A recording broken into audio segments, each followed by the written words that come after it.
m'appelle Nathalie Collin. Je suis coach, praticienne certifiée en PNL, en pratique narrative et en communication non violente. Je m'adresse donc notamment aux entrepreneurs qui ont besoin d'accompagnement sur des thématiques comme la gestion émotionnelle, parce que quand on est entrepreneur, on passe par différents stades, sur les croyances limitantes, sur la prise de parole en public, pour notamment quand on fait des pitchs, quand on a besoin d'être effectivement en recherche de levée de fonds par exemple. Je les accompagne également à lever les croyances limitantes et à lever leurs peurs quand justement ils veulent se lancer. Ça peut être aussi une reconversion professionnelle quand on a des freins, donc je les aide à les lever. Et également à garder la confiance en soi, garder le cap et à définir des objectifs qui sont en accord avec leur verticalité, on va dire. Alors, j'étais salariée dans une vie d'avant, on va dire, et ça fait 15 ans que je suis entrepreneur. Ma première entreprise a été dans les relations presse, Cofico Communication, qui existe encore aujourd'hui parce que ça m'arrive encore d'avoir des demandes pour accompagner les entreprises dans la médiatisation de leur activité. Et ensuite, donc, je me suis formée à différentes techniques, notamment la PNL qu'on appelle la programmation neurolinguistique, la CNV qui est la communication non violente et en pratique narrative pour pouvoir justement acter cette reconversion professionnelle. Donc ce sont des thématiques que je connais très très bien.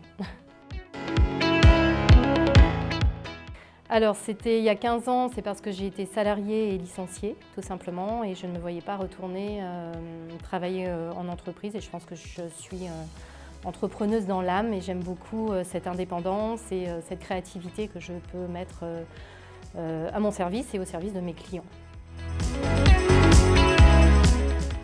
Alors, ce n'est pas forcément des galères de création, on va dire. Je pense que comme tout entrepreneur, j'ai eu des galères au moment du Covid, puisque les indépendants n'ont pas été très bien aidés, si je peux me permettre. Voilà, après, un travail d'indépendant, moi je suis en EIRL, il faut travailler son mental, c'est surtout ça, c'est plus l'isolement en fait qui est parfois compliqué justement à dépasser. Pour autant, ça fait travailler la confiance en soi, la foi en soi, donc c'est des valeurs que j'incarne après 15 ans d'entrepreneuriat.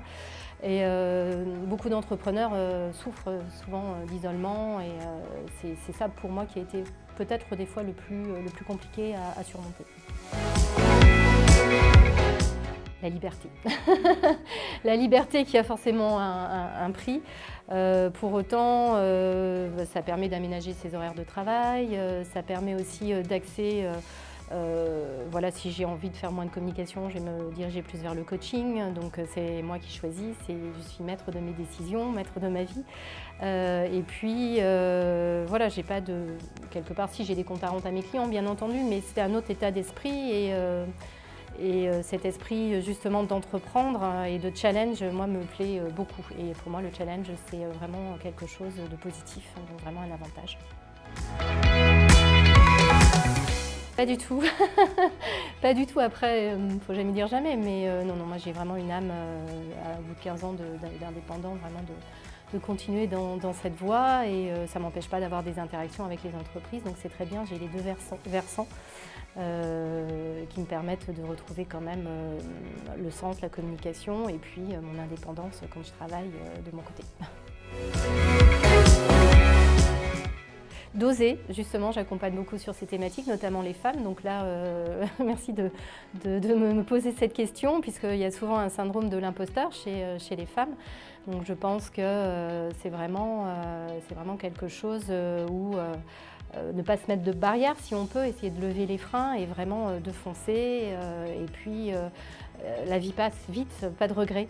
Essayer et il n'y a pas d'échec en fait. On apprend de ses erreurs et on apprend de son parcours et ce ne sont que des enrichissements permanents et qui nous forgent pour la suite des événements. Donc c'est le conseil principal que j'adresserai aux entrepreneurs. Par une entrepreneuse qui m'a parlé de Number, donc voilà, parce qu'avant j'étais dans un autre cabinet et j'avoue que le côté des outils digitaux facilite aussi beaucoup la chose.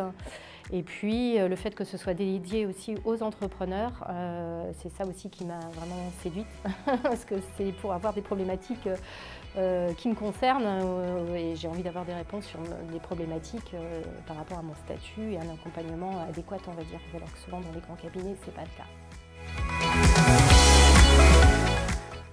Pour l'instant, c'est tout récent, donc ça fait que 3 mois que je fais partie de l'écosystème, on va dire, mais finalement, c'est peut-être cette opportunité de faire cette interview et de me présenter à toute la communauté, qui est chouette, je trouve, et qui se démarque justement aussi d'autres cabinets où il n'y a pas cette personnalisation et finalement cette forme de proximité.